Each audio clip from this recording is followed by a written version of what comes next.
talk about, I guess, we all know that Mario, they just dominated. They prostituted Mario to every type of sport possible. Exactly. They had like Mario golf, skiing, tennis, Mario baseball. Especially getting into like the GameCube era. Yeah, definitely.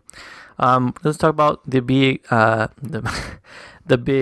Mario Party and also Super Smash Brothers. Now, these were the games that ended friendships. Seriously, these games, Mario Party 1, 2, 3, and Super Smash Bros. The original, were games that you put on and you knew you were going to have a fun time. Say what you want about the N64 version, but this was the first. They perfected it with Melee. The first time. This was the first time you had that sort of platform. All these characters combined in one game, and it's actually a fighting game. It's a side-scrolling fighting game, which this game was awesome. I mean, you could pick Fox, you could pick Samus, you could pick Kirby. So many cool aspects of this game.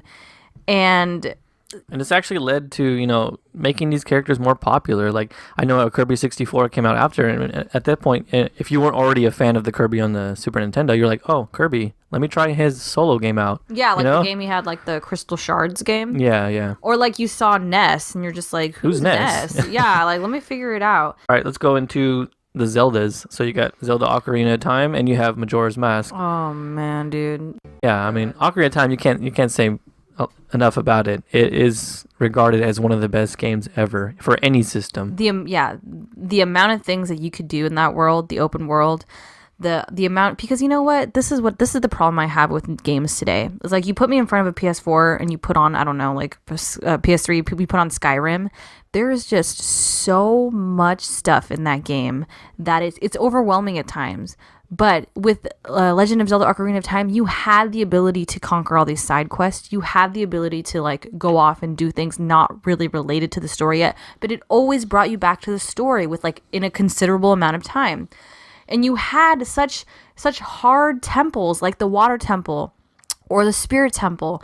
And yeah, they were ridiculous, but they were doable even as a child. And you know what? This was the first video game where like I considered like buying a Strat, but the thing was back then is like you couldn't go on Google. Don't just say Strat and not explain yourself like you're some cool person.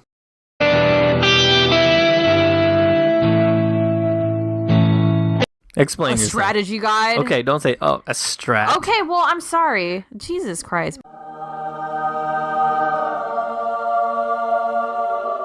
But this was, at this time, you couldn't just go on Google and say walk through Water Temple. We were kids. Like that was unheard of. They did have facts, the FAQs online that you could look through, but that's later down. In '96, you weren't looking anything online, dude. You were like playing Where in the World is Carmen Sandiego.